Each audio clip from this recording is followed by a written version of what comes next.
بيتحط عليها ملح خشن لمدة 3 ساعات ما يزيدش عن 4، وبتتنشف طبعا في الشمس أو في مكان جاف.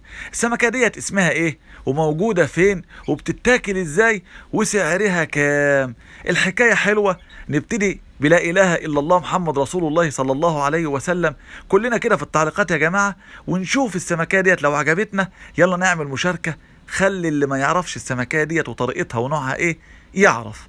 بص الأول كده على شكلها بعد التنشيف، ده الظهر اهو، بيسموها وهي كده سمكة البقلاء.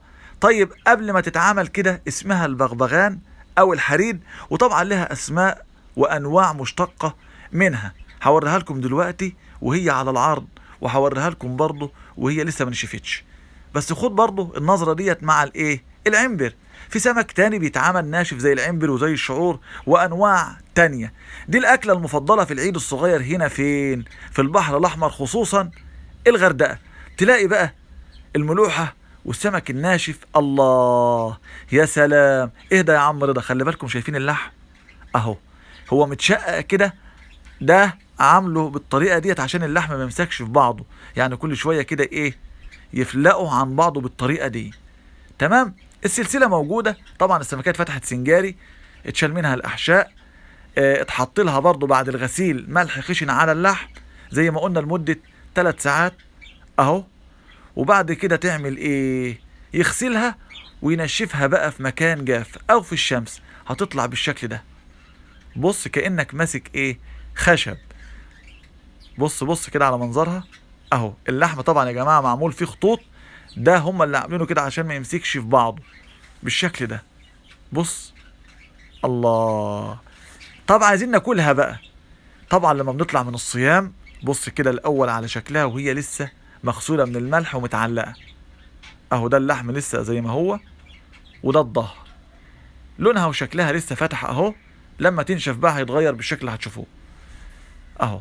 طيب بعد كده بتقعد 15 يوم في الشمس في مكان وفي مكان جاف. ولما يجوا بقى يشتروها بص شكلها، بص بص الله. سمكة البغبغان او الحريد اهي، دي شكلها قبل الايه، قبل التنشيف.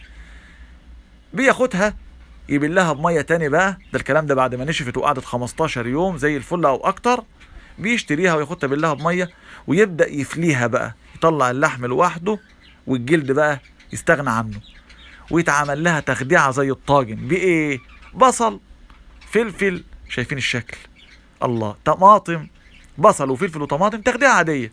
وبعد كده بيحط اللحم ده فيها، بتطلع زي الفل مع معلقتين صلصه. بهارات السمك بتبقى حلوه قوي، لها شعبيه كبيره، كتير من الاجانب بيحبوها. سعرها بيكون من 600 700 الى 1000. وهنا بقى الشعور، اي نوع شعور ممكن يتعمل كده والله.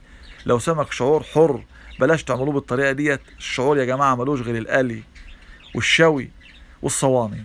اما التنشيف اي نوع بقى تاني من الشعور مشتق من الشعور الحر اعملوه بالشكل ده كده اهو.